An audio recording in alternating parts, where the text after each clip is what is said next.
wabarakatuh. Waalaikumsalam warahmatullahi Ya, bunda-bunda wali kelas yang saya banggakan, alhamdulillah pada hari ini kita diberikan kesehatan sehingga pada pagi ini kita akan berdiskusi tentang pola pikir pola pikir bertumbuh ya. Sebentar, dua pola pikir bertumbuh. Di sini bunda-bunda di dalam kenapa kita harus berdiskusi tentang pola pikir bertumbuh, karena ini dia nyambung atau dia relevan dengan asesmen yang sudah kita lakukan terhadap siswa, sehingga kita harus butuh berdiskusi tentang bagaimana kita mengelola pola pikir bertumbuh lewat diskusi terarah. Ya, sekarang di sini bunda-bunda pasti kita saling mengingatkan dan agar semua bisa paham apa itu sebenarnya pola pikir berpikir ya. Di sini bunda-bunda agar kita semua lebih paham, sehingga pada saat mengaplikasikan asesmen di dalam kelas bunda masing-masing itu dia terarah atau kita menggunakan pola pikir yang positif.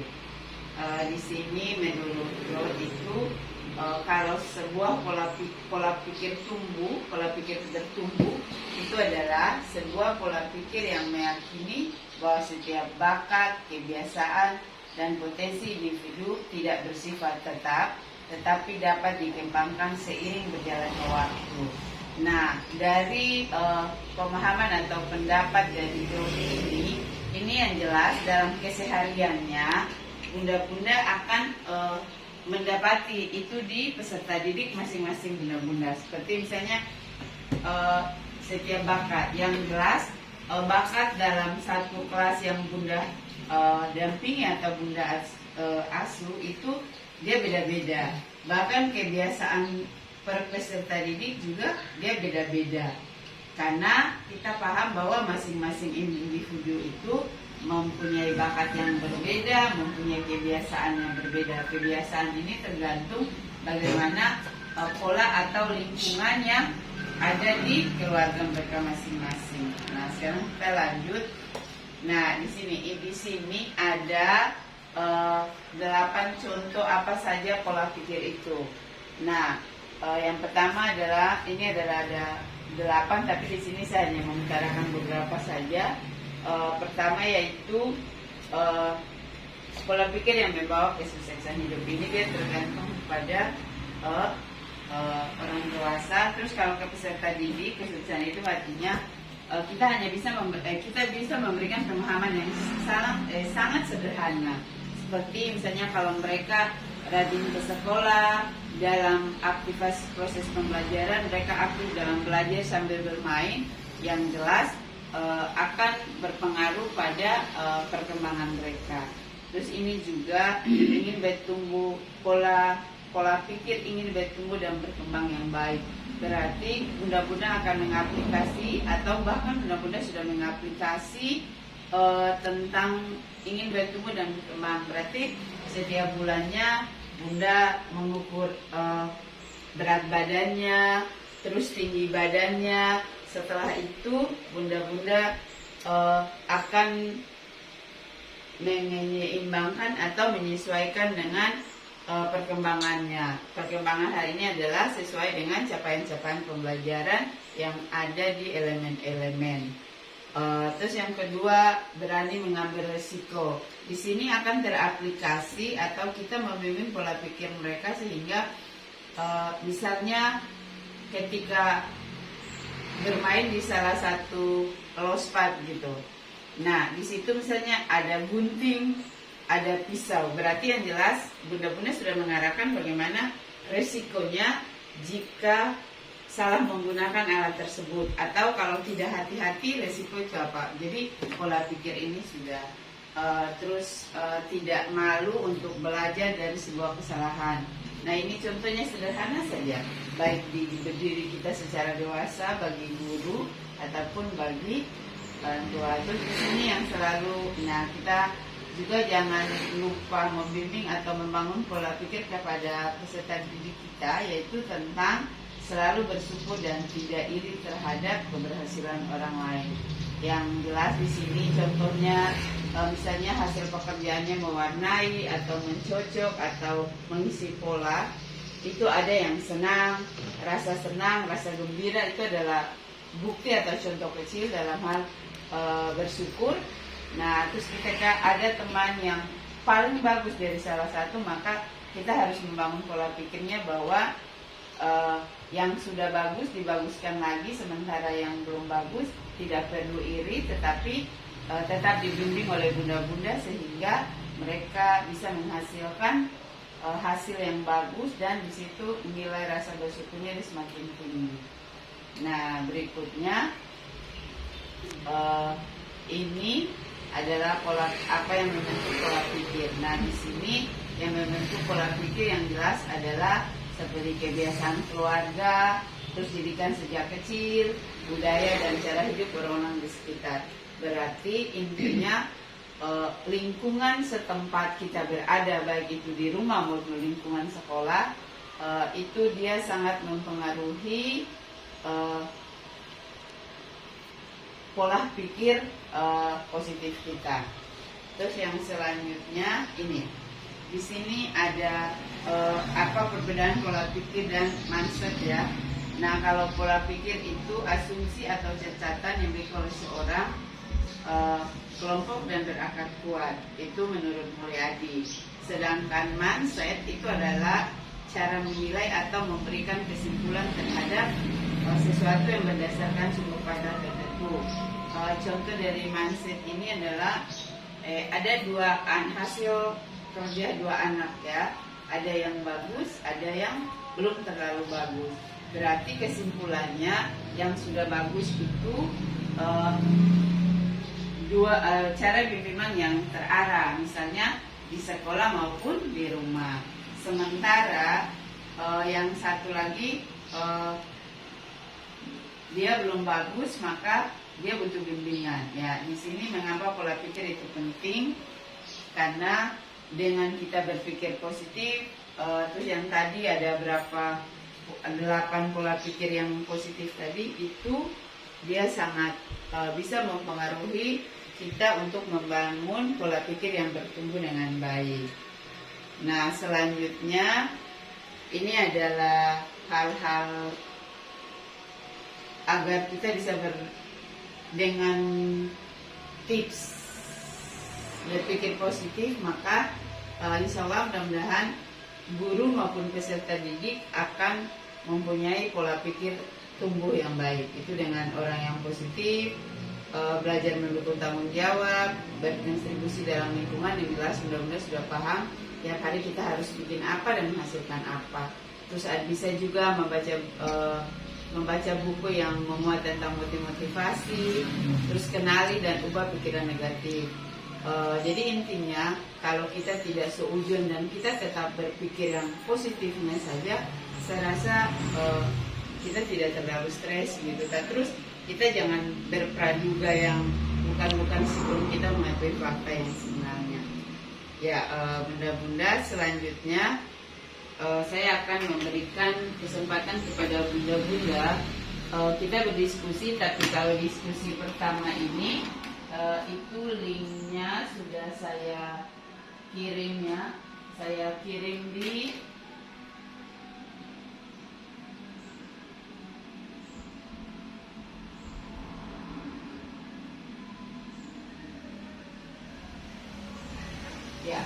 sudah saya kirim di grup masing-masing. Jadi silakan bunda-bunda berikan pendapat setelah tadi kita tahu apa itu pola pikir, terus apa itu mindset, terus apa perbedaannya antara pola pikir tumbuh yang baik dengan mindset, terus ada beberapa tips. Di sini kita sama-sama diskusi, tapi saya menggunakan Jamrut. Silakan Bunda mengklik linknya. Terus di situ yang ada setelah Bunda klik nanti kan dia timbul seperti ini. Nah, tinggal Bunda mengklik yang ini nih, yang kayak buku. Setelah itu Bunda mengetik. Yang silakan menjawab pertanyaan pertama, yaitu hal apa yang Ibu dapat tentang topik diskusi hari ini, yang dari apa yang saya sampaikan di awal diskusi tadi. Terus yang kedua, berikan maksudnya berikan tips tentang maksudnya berikan tips agar pola pikir tetap pikir positif. Intinya berikan tips atau tips menurut bunda-bunda itu apa saja atau seperti apa sehingga bunda-bunda tetap berpola pikir positif. Oke, silakan dipencet. Sini ada WhatsApp. Oh, berarti silakan diklik itunya Bunda. Ini sudah lewati dulu. Sudah. Silakan lewati dulu itunya. Ditolak saja. Mana tadi? Coba masuk di WhatsApp. Terus yang paling ini yang baru, coba Jamrut ya. Sudah, terus lewati. Hampir dia jalan dulu. Coba buka. Jangan dibuka. Terus ini tinggal ini. Ya, coba kalau dicoba Bunda, Yani bikin di sini coba. Langsung di sini, di laptop sini boleh. Kan ada HP yang dia bisa jangkau. Di sini, langsung klik di sana. Ya. Langsung klik di sini. Ya. Nah, terus ketik situ kan pertanyaan pertama, apa yang didapat lah? Yang tadi tuh setelah saya sampaikan di awal diskusi itu, setelah mengikuti slide per slide di dalam kita diskusikan, itu hal apa yang didapat pada diskusi tersebut.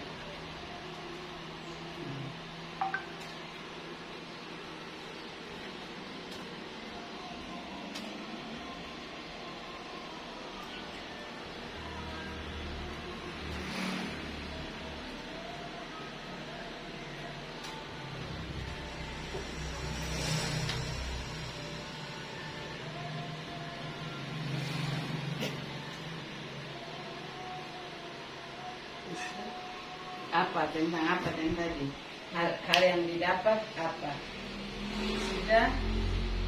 Terus kalau Bunda di rekap, sudah berarti halaman sorry tadi masuk di atas ini. Berarti tinggal ini tambah. Ini mana nih? Tambah halaman ini. Mana? Stiker kamera terus signal. Nah, terus silakan itu hal apa yang didapat? Yang sederhana. Maksudnya yang setelah tadi saya sampaikan apa itu pola pikir, bagaimana perbedaan antara pola pikir dan mindset. Terus ada tips agar kita tetap berpikir positif. Itu apa yang didapat setelah itu. Boleh terserah, tidak apa-apa. Iya. Oke, silakan. Bisa? Ya, bunda-bunda dan teman-teman, terima kasih sudah memberikan tanggapan di ruang diskusi ini, maksudnya tentang apa yang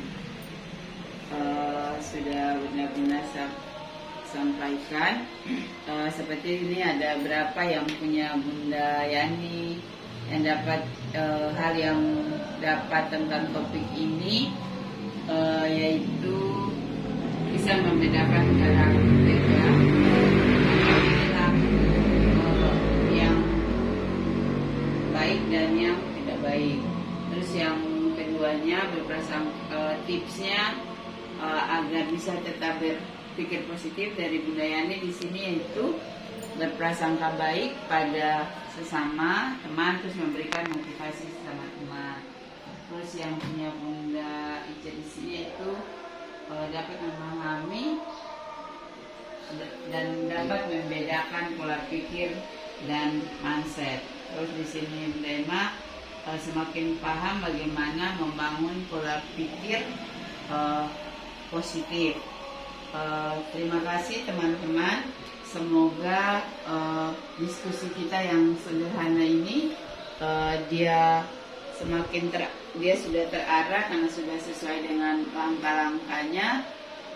Semoga besok di dalam kelas bunda-bunda tetap mengaplikasikan pola pikir tumbuh yang baik, sehingga dapat membimbing dan mengarahkan anak-anak sesuai dengan 8 tips berpikir positif. Demikian yang saya sampaikan. Terima kasih atas kebersamaan dalam berdiskusinya. Saya akhiri dengan wabillahi taufiq wal hidayah. Wassalamualaikum warahmatullahi wabarakatuh. Waalaikumsalam.